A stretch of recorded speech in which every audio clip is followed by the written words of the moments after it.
Life hereafter, a very interesting subject. A subject I must warn you, if you do not know anything about it now, you won't hereafter. So let's get busy.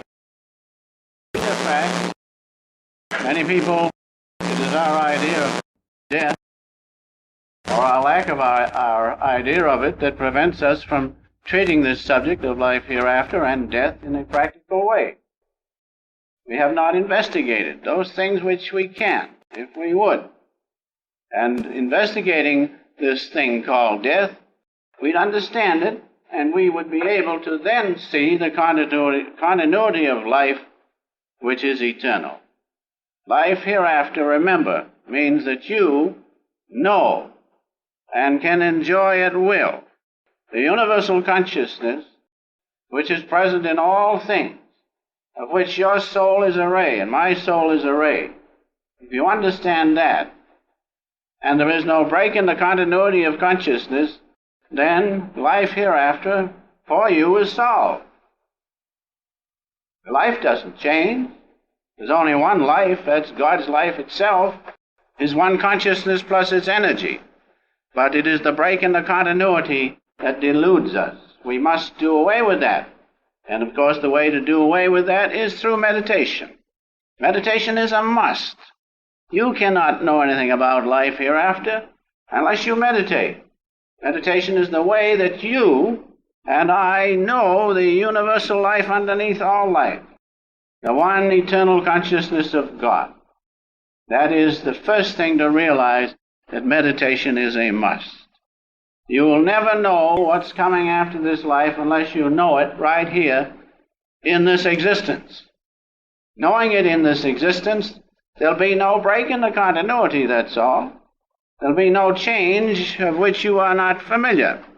It's the fact you are not familiar with the change called death that you do not understand it. But you can easily understand it through meditation, right and scientific meditation. This thing called death is simply conscious sleep, that's all. Every time you meditate, you do a little of it. You die just a little bit, so to speak. And if your meditation is awful good, you completely die to this outward existence as St. Paul did. Behold, I die daily. He simply died to this outward worldly consciousness, and he was conscious of the one universal underlying consciousness of God himself. That's what we have to do. Doing that, there'll be no break in the continuity of consciousness.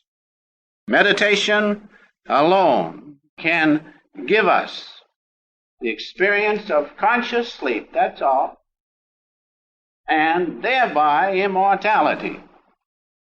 Immortality is simply that you realize the one consciousness of God. That always was and will be. That doesn't change. We change because we're attached to these intermittent states of consciousness, waking consciousness, subconsciousness, and such things. And our soul, immortal, never being born, always was and will be, becomes attached to these states of consciousness which change and pass away. This worldly consciousness of this body will pass away. Now, when the soul is attached to it, so attached that it believes it to be the body and so forth, it must pass away. That's the trouble. Meditation will break that attachment. Meditation will help you and help me to understand the one underlying unity of God's presence. So life hereafter depends on that we realize, as our Master called it, the immortal wakefulness. Isn't that wonderful? The immortal wakefulness. Think, when you at will can immediately be in that immortal wakefulness of God. It is that immortal wakefulness that supersedes this worldly consciousness and permeates all states of consciousness hereafter. Remember that. That's the matrix, so to speak. It is that word which the Master gave us, the immortal wakefulness. Those two words. The immortal wakefulness. In your deep meditation, you are so awake that everything seems wonderful. There are no problems. Why? Because you are then, at that time, in that immortal wakefulness of the presence of God. There's your answer. If you want life hereafter, get busy now. Know about death now. Don't wait till it comes, it'll be too late. You won't know anything about it, but know about it now, and then you'll understand life hereafter. You'll understand that immortal wakefulness of which our Master speaks. And instead of being something to be feared, something to be misunderstood, it is something to look forward to. Because in that there is no pain, no duality, no likes and dislikes, just the unity of God's presence, His great peace, and His great love. Remember those words, immortal wakefulness, which our Master has given to us. Just like in the motion picture, if you can realize, as you are enjoying or not enjoying the motion picture, that the light behind is producing it, the light and shadow, if you can understand that, then when the motion picture ceases, you'll not be disappointed, because you will be one with that which is causing the light and shadow of the motion picture. It is that immortal wakefulness, the light, which produces all things. That is what we must understand and make our own. Remember those two illustrations of the dream state, Master used to say, the dream state of consciousness and the motion picture. The dream state of consciousness you must liken to this worldly existence. When you wake up from it, where is it? Where is the dream? It was nothing but your own consciousness through which light was passing. That's all. And so when you wake up from this dream of this outward existence, it's the same thing exactly. It will pass away. It will go into non-existence, just like this, your dream at night does. And what will be left? That consciousness which produced it. The immortal wakefulness of God. It is so simple, isn't it? But so difficult. We've all cracked our heads trying to understand it. And we'll go on until someday, by the grace of God, He'll say, "What's the matter with you?" There it is. As it says in the Gita, "Seeing I saw." And so that's the way God will, His grace will descend upon us, and we will know, we will understand, because we are simply a part of Him. We are all a ray of His one great omnipresence. How can we ever die? Surely we will understand life hereafter. So, life hereafter is known only through the intuition which is in that pure consciousness. When your consciousness is adulterated by outward living and all sorts of states of consciousness, then the intuition cannot flow. Intuition is in that pure state of consciousness, the immortal wakefulness of which Master spoke. And that intuition is in and through all states of consciousness beyond this one with which we are familiar right now. We exercise intuition even while living. But when you exercise it by will and know the underlying unity of God's presence, then it is your own. Then it can never be taken away from you. It will always be with you. Now, by stilling bodily activity, this is the key. To say these words in a short time is difficult, but to still all bodily activity, to still all mental activity, and to still all emotions, and to still the heart, and to still the breath. When you do that, then you will have that pure state of consciousness. But while these oscillations are going on, oscillations of thought, oscillations of bodily activity, oscillations of emotion, oscillations of restless heart and breath, as long as those are going on, you cannot know that state of pure consciousness. Just like we have a big ocean here and the waves are all dancing around, you cannot understand the calm sea beneath, can you? Therefore, that's why, to know life eternal, we must still these waves of consciousness as thought, breath, emotion, heartbeat, and such things. And when we do that, then we can prove immortality. But you cannot prove immortality. You cannot prove life hereafter while these things are going on, it's impossible. Because life hereafter, as I have said, depends on that one state of pure consciousness in which intuition manifests. But when you still these different vibrations of which I have spoken by the simple technique, highest technique of concentration, which many of you know, when you do that, the heart is still, the breath is still, thoughts have gone to rest, and the emotions are quiet. When you do that, you have a state of consciousness which is God Himself. It's as simple as that, but it's very difficult to still these various waves. That's why this show goes on. That's why the Lord has a good time with this show, because it's difficult to still these waves of consciousness, the different waves of living. Now, going on just a little bit further, to understand this life hereafter, as I have said, that we must understand that immortal wakefulness. That's the most wonderful thing. That's why in your meditation you feel calm, because you're in that state, that immortal state of God's wakefulness. He's not hot and bothered like we are all the time. He's enjoying that. We get mixed up in the show, in the dream. That's why we suffer. We must be as He is. And that's what He wants us to be, if we'll but do our part. And so it is that universal consciousness which we must realize and know. That universal consciousness which does not change. But it is so easy to be wrapped up in things that change. It is difficult to do it, but it can be done. That's why the Master came. That's why He gave us the various techniques, that we might know as He knows that underlying universality of God's presence, that immortal wakefulness.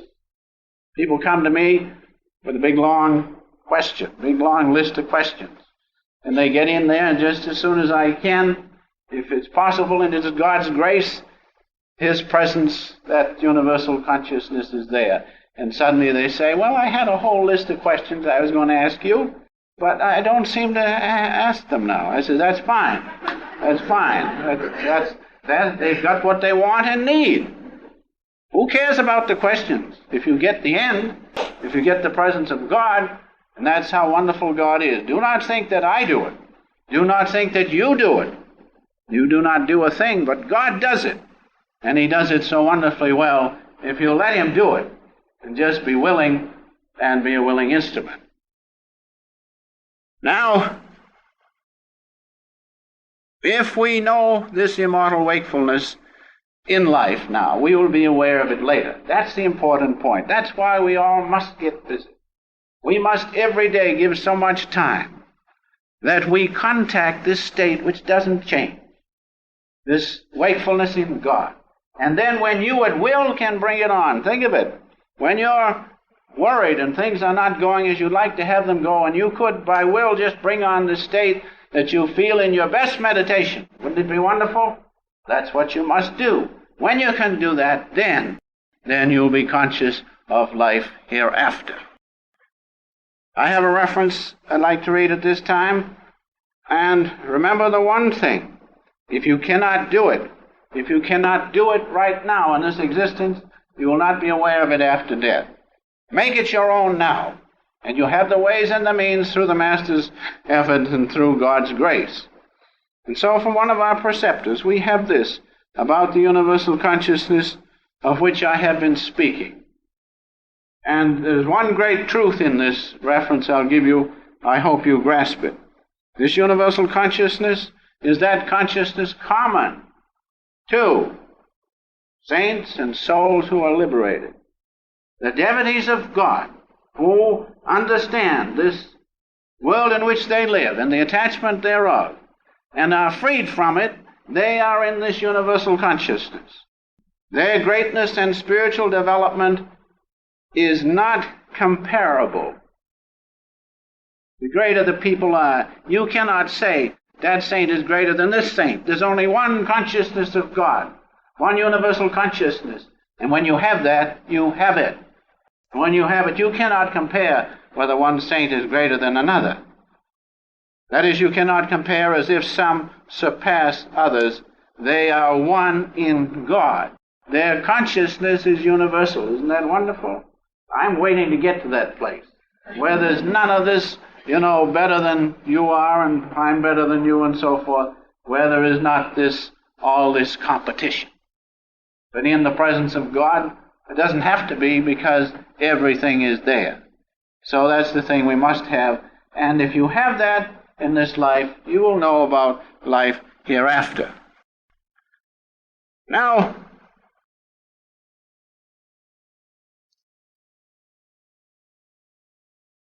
what you know about life hereafter depends upon what you know about death now.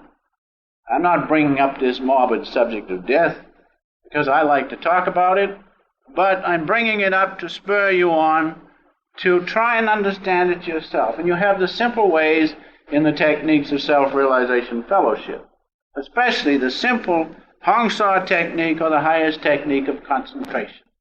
In that, if you will do it, you will experience conscious sleep, you will know conscious death, of which St. Paul said, and you will also know that you are immortal by that one technique, if you'll only do it. From there on, you can rapidly attain the universal presence of God, the one consciousness of which I have been speaking. And 1 or 2 stories about death. Would you like to hear them? It's kind of hot here, and I guess that's as good a subject as anything. Well, Mary said to Grandpa, she said, "Were you on Noah's Ark?" He says, "Why, no, Mary. Why do you ask?" "Well, why didn't you drown?" That wasn't very good, was it? Well, I have one here, though, that's very nice. There was an old gentleman who was passing a bus intersection, and when a large St. Bernard dog brushed by him and pushed him over. Must have been a large dog, but that's what it says here. And then an instant later, a sports car came around the corner and sideswiped him, so to speak, and really did do damage. And a gentleman came by and asked him if the dog had hurt him. He says, "No, the dog didn't hurt me, but that tin can tied to his tail certainly ruined me." So there you have it.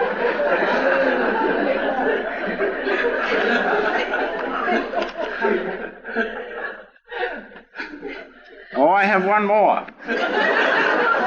I can't let this one go by because it's quite good. It says it takes hundreds of nuts to hold a car together, but only one in the driver's seat to scare it all over the highway. So I think we all feel better about death now anyway. And so let's go on. That must have been some dog, wasn't it? Our Master says these words, which we must remember. This is the key to this subject, life hereafter. He says, those who try, T-R-Y, those who try by devotional yogic methods to understand and perceive the phenomena of sleep and death during their conscious physical existence. That's the key. During their conscious physical existence, it is they who can retain their consciousness after death. That's all it takes. The performance of these yogic methods, which many of you are familiar with, during this lifetime, and be conscious of these states of sleep, conscious sleep, and death, then you will have the consciousness necessary to know life hereafter.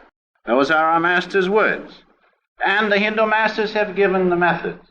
And you have the methods right in your Self-Realization Fellowship teaching, whereby you can see that land of the fourth dimension. The land of the fourth dimension is where we live in the energy region, so to speak. The land of the fourth dimension, that's the kingdom of which Jesus spoke when he said, "My kingdom is not of this world, not of this outward worldly existence with its laws, but of the laws of energy, the astral kingdom is the kingdom of which Jesus was speaking. Now the real crystal ball of the Hindu masters and other great saints is the spiritual eye. That's the crystal ball in which they look, because through the intuition of the soul there they see all things as they should be, not as they seem to be. They see them in reality.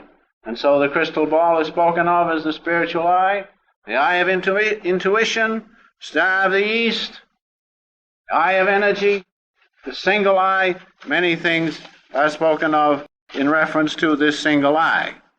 And so, seekers of truth, which you all are, you wouldn't be here if you were not, seekers of truth must cultivate this spiritual eye, this single eye, this seat of perception. This is where you contact, as I said in the beginning, the universal presence of God, the universal consciousness common to all saints, common to each and every one of us, if we make it dynamic to our consciousness. So we must do that. We must cultivate this crystal ball, if you want to call it that. You must cultivate the single eye of which Jesus spoke. If thine eye be single, thy body will be filled with light, not solar light, spiritual light, astral light, eternal light, from which all things have come. Cultivate that through the practice of the things which our Master has left for us. If you look through that spiritual eye, especially if you look through the little star in the center into the internal kingdom, then you'll realize what St. Paul said, eye hath not seen, nor ear heard, the things which the Lord hath prepared for those who love him. You cannot love God truly except through the single eye of spirit. That's why Jesus, what he meant, my kingdom is not of this world. Larry Marshall, one of our greatest saints, said this same thing very pointedly. He says, penetrate the little star in the spiritual eye. Penetrate it. Do not just look at it. That's not penetrating. Merge through it. Be one with it. Penetrate it into the internal kingdom within the kingdom of the infinite. Now in that kingdom is the universal consciousness of which we have been speaking. Know that and you will know life hereafter. As you look through that little star, if the grace of God comes, you will see not only the sun of which we are familiar with, of this world existence, you'll see not only the sun at this point, you'll see the sun of righteousness, the sun of the great sun, the sun from which all power and energy comes, spoken of in Malachi, with healing in its wings. Wings means rays. So the eternal truth is there. And if you persevere, and you pray to God, and you cast yourself at his feet, and the light of his love comes upon you, and the glance of his grace, you will see the Sun of Righteousness in all its glory. By these simple techniques which our Master has left for us. Why? Because he saw the same Sun of Righteousness, and having seen it, he can give it to those who follow. Such is the spiritual law. Heaven and the life hereafter does exist. It does exist, but you will never know it exists until you prove it. Therefore, follow the Master's word. Those who, by regular devotion, yogic methods, those who meditate regularly, and during this lifetime understand these states of sleep and death, it is they who will be conscious of life hereafter. No one else. You cannot know something unless you know it. Therefore, if you want to know life hereafter, follow the Master. Do what he has said. Know those states of sleep and death. Having that, you will know you are immortal, and nothing can harm you in any way. Now, we have one or two words about life hereafter, perhaps you'd be interested in, which I have been giving at Encinitas under the subject of karma of the spirit world. And karma of the spirit world simply means the action of those spirits on the other side. Just like in this world we act, we move, and we do certain things according to certain laws. So on the other side, in the exactly same manner, you will do things and you will act. Now, there are two kinds of people on the other side: those who are conscious and those who are not conscious. Now, if you're going to do any acting on the other side, you must be conscious of it before you reach it. Those are the two kinds of spirits. There aren't any others. If you're not conscious in this room, you're not conscious, are you? So on the other side, those who have attained by their efforts and by following the Master consciousness of the other side, while here in this life, it is they who will be conscious on the other side. Those who have not done it will not be conscious. Take your choice. You will know life hereafter if you follow that rule. Now, the first thing is this. They are called spirits, developed and undeveloped, or conscious and unconscious. Now, the developed spirits are, and I know it must take in everyone in this room, yogis, saints, and devotees. I'm sure everyone here is a devotee of God through the channel of the Master. Those comprise the first state of consciousness on the other side. Those who are conscious, those are the developed spirits. Yogis, saints, and devotees. Now, all of these three, of course, there are many divisions. There are the best and the middle type and the indifferent ones. The good yogis who never fail to do their exercises, the middle ones who are pretty good, and then the indifferent ones who, well, you know how it is. Let's do it tomorrow. But that's true. You get that same classification, yogis, saints, and devotees. But one great thing, even the indifferent ones, they will have consciousness after death. They will have consciousness on the other side. All will be conscious of the Om vibration. All will know they exist on the other side. Those who do not attain this state of consciousness here will not know it, that's all. You cannot get something for nothing, especially in spiritual things. Therefore, let us be, even the greatest if we can, but at least let us be in this class of yogis, saints, and devotees. They all will be conscious of the Om vibration, and you know what the Om vibration means? In that vibration is God's consciousness, His presence, His love, His light. That's why it's a wonderful thing to be able even to be conscious of the Om on the other side. All will know of this particular class, the developed souls. They will know they are existing there. And just as you in your meditation perhaps can go deeper, perhaps you can struggle harder in your meditation, so on the other side, these people will be able to make that definite effort to progress toward oneness and complete union with God. Why? Because they earned it here. That's why. Yogis, saints, and devotees, let us realize that one thing. Now, the others. What are the undeveloped souls? Or who are the undeveloped souls? Those who are left. Those who are left. Ordinary human beings. They are the undeveloped souls on the other side. Yogis, saints, and devotees have made a definite effort to know God. They have followed a channel which God has sent to them. Therefore, they receive something. That means they are conscious on the other side. And the degree of consciousness depends upon their depth of realization of Christ consciousness on this side. We will not go into it. It extends from simply being conscious that you are beyond this body and you're awake in Om, to full consciousness in through another birth, through the mother's body, and into another life. It can extend through those various grades of consciousness. But all will know they exist on the other side. All will be conscious of the Om vibration. Now the undeveloped souls are those who are left, ordinary human beings, and they make up these different classes which I will give you.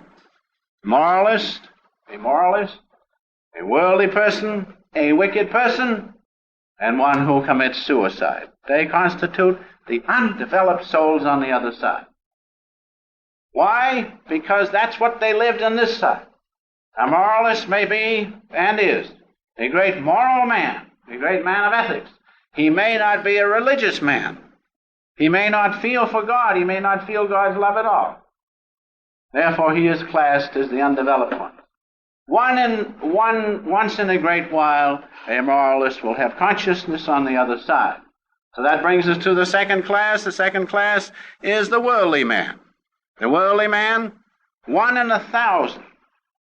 1 in 1,000 are conscious on the other side. 1 in 1,000. Why? Because they lived in worldly consciousness. And the other side is not worldly conscious. But once in a while, 1 in 1,000 has consciousness on the other side. Then we come to the next group, the wicked man, addicted to passions and so forth. Some even worse than animals. How can they have consciousness on the other side? How can they? They'll have just what they attained here. Therefore, they will not be conscious on the other side. And the final class, the suicides, because they hated this thing so much, they hated the body so much, naturally they will not be conscious, and they will not get birth for a long time. This is the Master's classification in just a few words. I've had to give it to you, but it is a very wonderful and simple classification if you remember it, and be sure and be in those first three, yogis, saints, and devotees. Yogi is one who is trying to unite his consciousness with God. That's all. It doesn't say whether he has or not. He's trying. He's trying to do it. And I know that takes in a great many of us. Now going on just a bit further,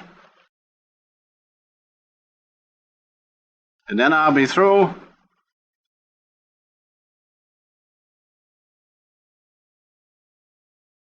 About the astral worlds, of course we cannot take it up in any length at this time, except if you'll read Master's chapter in his autobiography about the astral realm, there you'll find all you need to know. One thing which I did obtain from one of his little books, the Master said, from his glossary in that particular thing about the astral world is this. Astral worlds, the beautiful realms of light and joy, to which persons with a measure of spiritual understanding go for further development after death. Those with a measure of spiritual understanding. That's why Master cautioned us always, do not be looking for manifestations, the different lights and so forth, but go to God Himself. Get God Himself. That's what you want. You can get the astral realm if you want it, but you'll have to come from there, either go to the causal, and finally to God Himself. Why not go there first? He can give you everything you need, and He will give you everything that you need. And so even higher than the astral realm, higher than that, is the causal or ideational sphere. Just a word or two about heaven and such things in which life hereafter is entered into. But the thing is, don't stop there. Do not stop there. Get God Himself. You read in the Bhagavad Gita, my devotee comes to me. Those who want the shining ones, the astral realms, they go to the shining ones. But my devotee, O Arjuna, he cometh directly to me. That's what we want. Let's not be sidetracked by these astral realms. They're wonderful, but God is the most wonderful. We want Him. We want Him and Him alone. And that's the final answer, is God alone. That's why all the saints say God and God alone. You'll never be satisfied with these other things, because we are a part of His great consciousness and light and love. We must have that. We must have Him.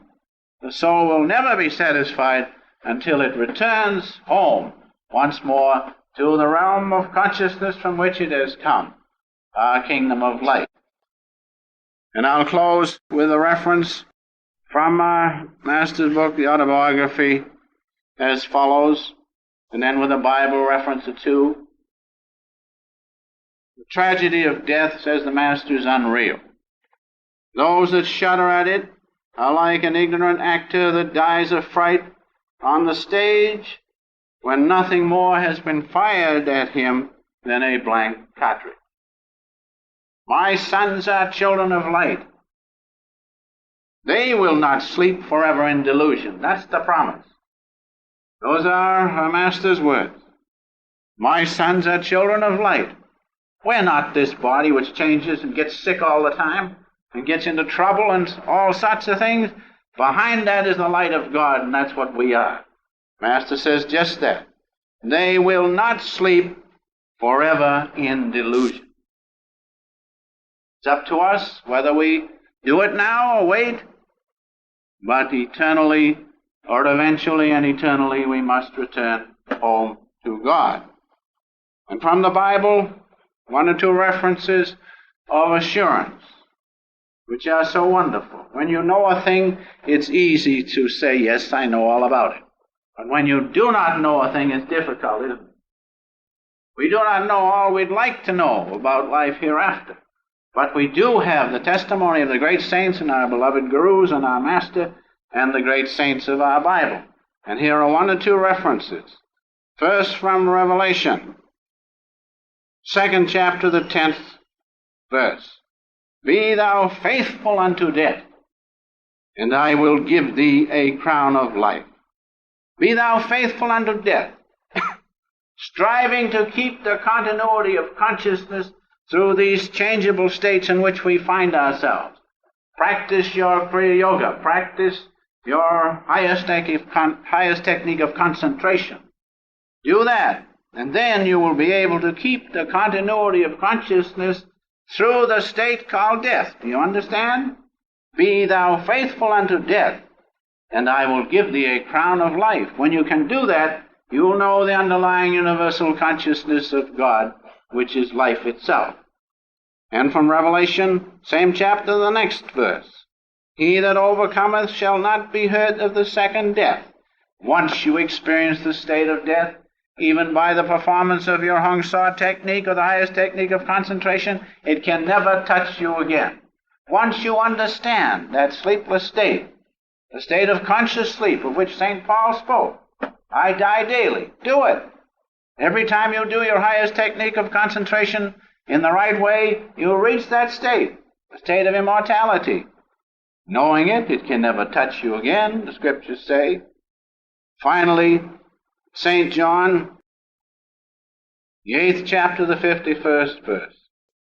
Verily, verily, I say unto you, if a man keep my saying, he shall never see death. The key word is my saying. If a man keep in an unbroken way in Christ consciousness, he will never see death. So life hereafter depends on our keeping in that state of consciousness, unbroken state of Christ consciousness, where at will we can be and feel the presence of God, feel His love. Having that, we will understand what life hereafter is, because that is what it will be. God's love alone has created all things. His light and His love has produced all things. Know that. Keep that unbroken state of consciousness. Keep my sayings, as we read in St. John, and you will know without doubt life hereafter.